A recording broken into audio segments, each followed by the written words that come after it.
Hey you guys, I'm RoxanneSpeed with Enjoying Life Supernaturally. So, Papa wants to tell you today, stop fearing the enemy.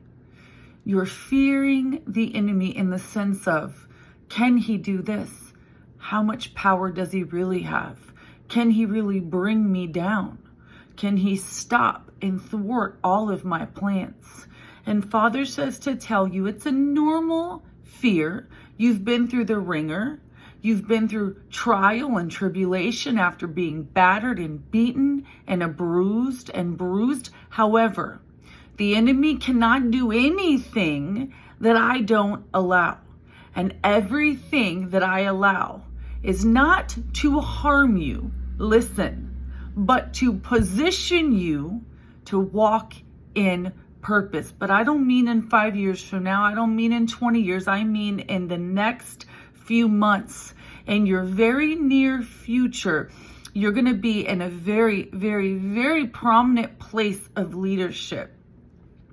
Father says that fear should be rebuked. Yes, for I've not given you a spirit of fear, but of power, of love, and of a sound mind. But if fear is coming at you, anxiety and worry, you're one of those that feel like you're not going to be able to supply food or feed your children or take care of your wife. And after all, I'll be utterly ashamed or utterly cast down or I don't want to start over again. I thought this is what you told me to do, God. What is it? Father says, not only am I pruning you, and the dead ones have to come off, the dead branches have to come off the tree because the dead branches are trying to take up nutrients that the new lively ones need, but the dead ones they can't receive, right? So guess what? He's pruning you. He's purifying you. You are being purified by being brought through a process of where you're being detoxified, where the old ways, the old systems, the old thoughts, they're not going to work. And it's uncomfortable and it's scary and it even doesn't make sense. You can't get it to compute it. It looks counterintuitive. Well, Lord, why are you taking away if you want to add to me? But the Father says, my math is not natural. Listen, hear these words of mine. When you commit your way unto me, I cause you to prosper. When you have committed your way unto me, I shall cause you. I am causing you to prosper. I am establishing you. Establish means to keep it down, to ground, to anchor, so that it can build up and build higher. I am establishing you so I can build more on you, not just tear you down. Jesus says, if you tear this temple down, tear it down. It was their place of worship. It was where God was. I'll build it back in 3 days. They thought he was a nut. But what the Lord is saying to you now is don't worry about what the enemy is going to do, tearing your business down, tearing your children down, tearing your ministry down, tearing your health down. No, Jesus says, hang in for just a short time and I'm going to rebuild it quickly. I'm going to rebuild it better, because when Jesus was rebuilt, when Jesus was resurrected, it was the best, the ultimate, right? You're going to have the best and the ultimate on the market in your industry again. You are going to have the leading company, the leading ministry. Hang on.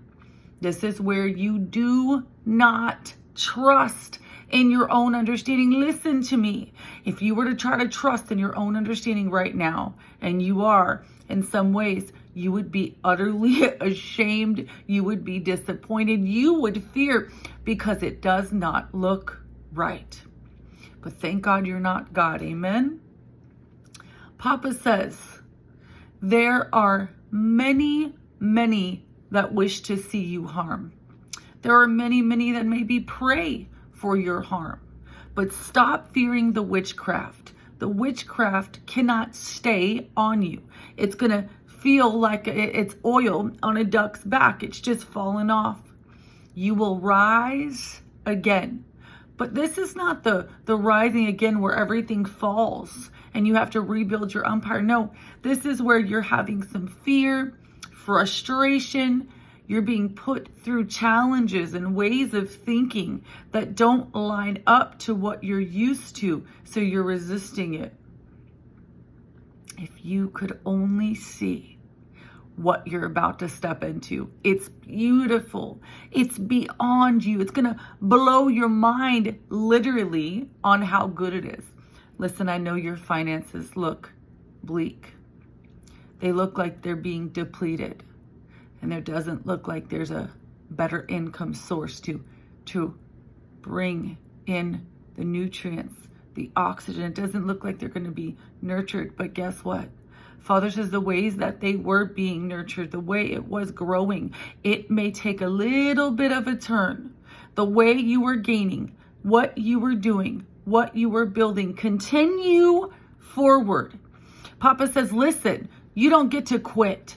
What was the mission I've given you? Your mission was to build that business that meets the needs of people. Build that family that raises up godly men and women. In the last day, the Lord said, the seed of the righteous shall be plentiful. Build that ministry. Keep preaching the gospel. When Satan comes at you, do it harder. When the enemy tells you, look how bad it is. Yeah, it may look bad, but I don't trust in my own understanding because my God is for me. God is for you keeping your company. God is for you keeping your business. Did you know that God isn't here just to take away from you, just to put you in the places and things that you despise because he wants to train you? That is not the full measure of our God. That is not what he's doing right now.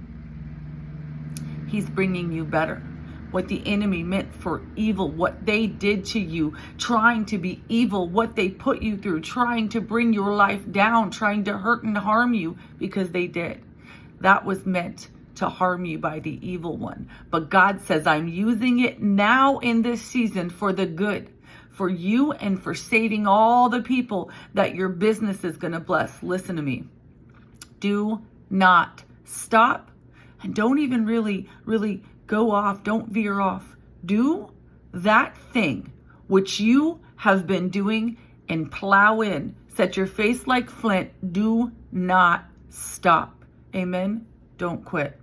You got this. You can do this. I see you're fearing that like the enemy is holding you by your neck, like shaking you.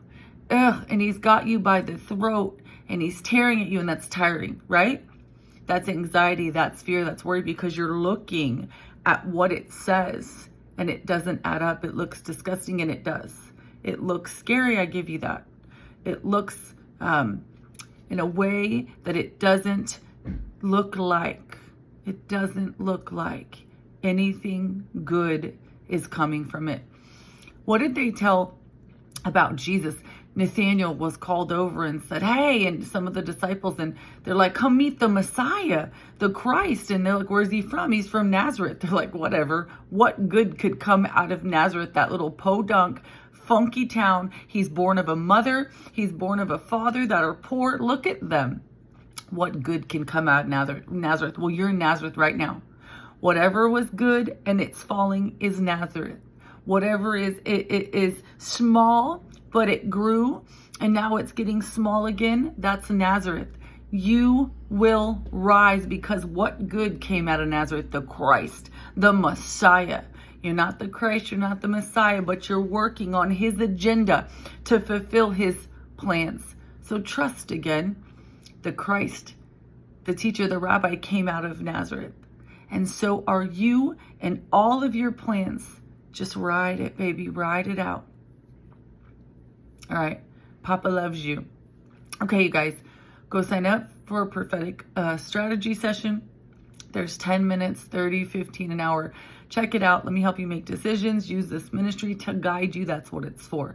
Go check out a prophetic activation. It's 1 hour, 1 day. You get activated how to hear God for yourself. It's really fun. Check out the 8-week prophetic mentorship. Subscribe, you guys. Like and share and subscribe and give to this ministry if it feeds you. Keep commenting, you guys. The comments help the engagement. I love you. I'll see you next time.